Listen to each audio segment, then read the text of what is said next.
Surprise! Bonus Jason content! He really hooks me back in, against my will, like a good horror franchise should.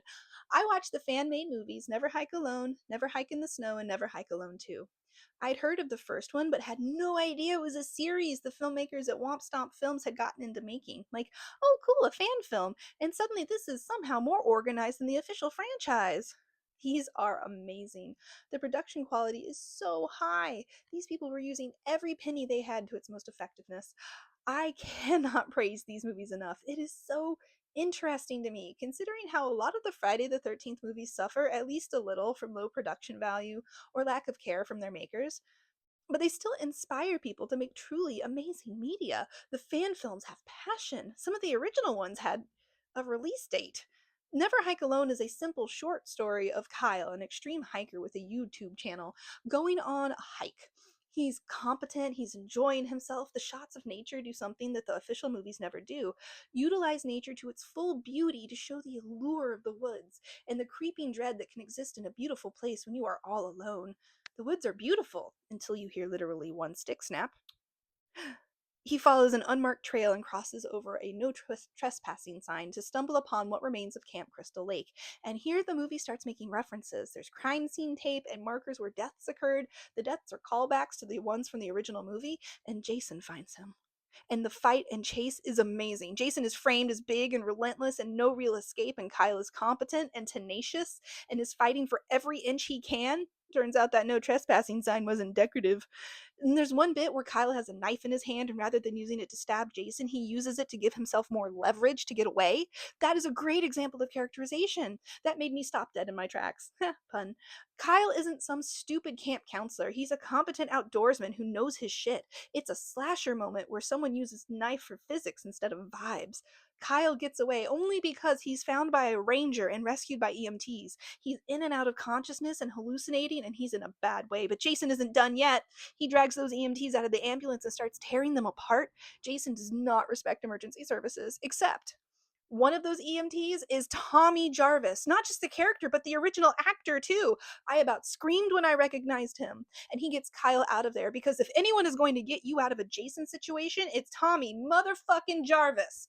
So the ambulance peels off, and Jason continues his slow, relentless march after them.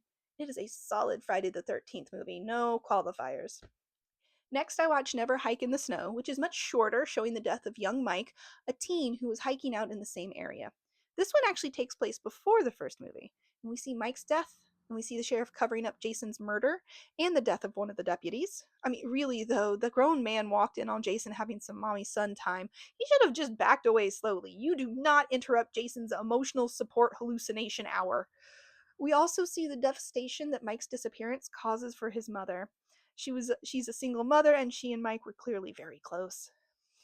And that leads us into Never Hike Alone 2, which has Tommy simultaneously trying to warn everyone that Jason is back and also stop Jason, which is complicated by the sheriff being a real dingbat who refuses to believe Jason is real.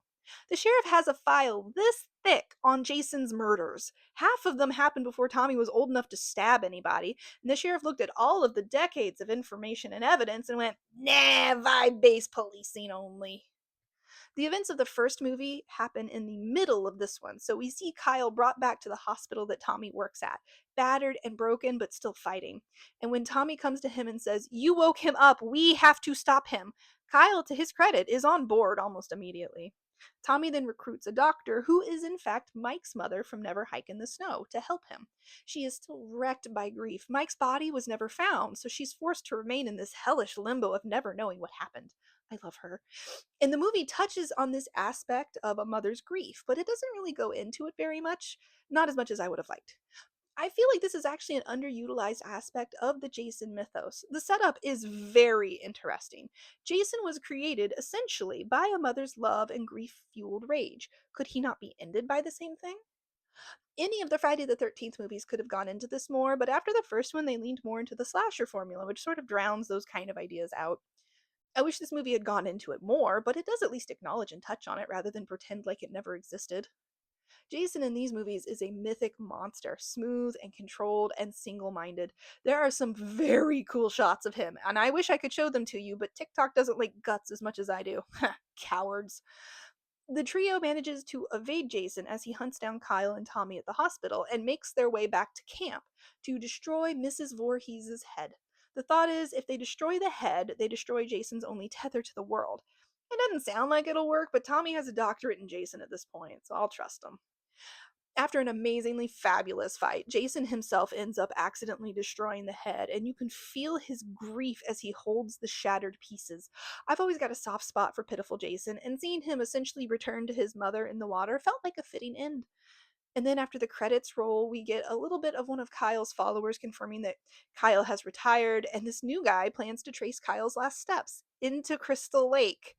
Because this cycle never ends, because of course it doesn't. Influencers remain the natural prey of horror villains. These movies are so well made. I had a hard time believing they aren't made by some big name professional studio. And they're all up on YouTube for free. God bless creatives. Go watch these movies. You will not be disappointed. The vibes are right, the themes are there, the camera work is god tier. I am blown away by how good these movies are. They're on the shorter side. Never Hike Alone and Never Hike Alone 2 both clock in about an hour apiece, and Never Hike in the Snow is only 30 minutes. But I think that works in their favor. Slasher movies do better when they're shorter. There's no time for dragging pacing. Everything feels like it takes the right amount of time. The callbacks to the previous movies are well done without being in your face. And it was a delight to see Tommy Jarvis come back and perhaps finally settle up with the trauma he's been through. Tommy has spent 40 years trying to retire, and Jason keeps sending out calendar invites. Honestly, if you slip this into the franchise between part 6 and Jason Goes to Hell, nobody would question it.